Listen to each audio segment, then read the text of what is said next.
हमने भर्ती की प्रक्रिया को पूरी पारदर्शिता के साथ आगे बढ़ाया। भर्ती की प्रक्रिया कोई अनुमान कर सकता है? आज हम 930 कंप्यूटर ऑपरेटर को नियुक्ति पत्र वितरित कर रहे हैं। अभी पिछले दिनों आपने देखा होगा लगभग 35,000 पुलिस आरक्षी के लिए परीक्षा संपन्न हुई है। 28 लाख नौजवान उसके लिए एप्लीकेंट थे। उससे पहले 41,000 होमगार्ड के लिए भी हम लोग परीक्षा आयोजित की। पिछले 9 वर्ष में 2.25 लाख पुलिस कार्मिकों की भर्ती हुई है अलग अलग स्टेजेस में, और ये सभी प्रक्रिया पूरी ट्रांसपेरेंसी रही। कोई सिफारिश नहीं, कोई भेदभाव नहीं। कानून का राज स्थापित करने के लिए, सुशासन के उन लक्ष्यों को प्राप्त करने के लिए आवश्यक है शुरुआत यहां से हो, यहां से शुरुआत हो और फिर ट्रेनिंग की कार्रवाई को आगे बढ़ाना। मुझे याद है 17 में जब सरकार बनी थी, उस समय मैंने पूछा भी पुलिस की कितनी भर्तियां हैं। मुझे बताया गया था कि साहब इतने लाख भर्तियां होनी हैं। वे क्यों नहीं हो पाई हैं? क्योंकि कोर्ट का स्टे है। कहां कहां से स्टे है? कागज निकाले गए सुप्रीम कोर्ट से, हाई कोर्ट से, अलग अलग भर्तियों में स्टे थे। भाई इस स्थगन आदेश का मतलब क्या है?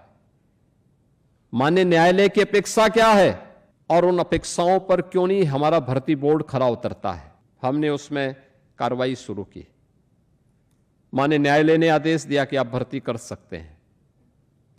हमने प्रक्रिया को आगे बढ़ाने की शुरुआत की कि पता लगा, मैंने कभी भर्ती होंगे तो ये जवान जाएंगे कहां ट्रेनिंग के लिए?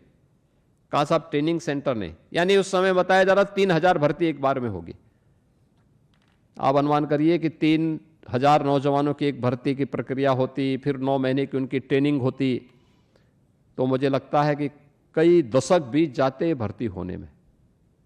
हमने कहा भी नहीं, नियम को ठीक करो, तेजी करो। ट्रेनिंग की क्षमता जो 3,000 थी इसको बढ़ाने की आवश्यकता है। और आपने देखा होगा गत वर्ष हम लोगों ने 60,244 भर्ती की थी, और सभी 60,244 की भर्ती को ट्रेनिंग हमने यूपी पुलिस के ही अपने केंद्रों में ट्रेनिंग भी दी है उनको, और वे ट्रेनिंग लेने के बाद सफलतापूर्वक अब फील्ड में जाकर के अपनी ड्यूटी करना प्रारंभ कर दी है। ये 60,244 जवान यूपी पुलिस के, यूपी के ही केंद्रों में। 17 में हमारे पास केवल 3,000 की ट्रेनिंग की क्षमता थी। आज हमारे पास 60,000 ट्रेनिंग की क्षमता मौजूद है।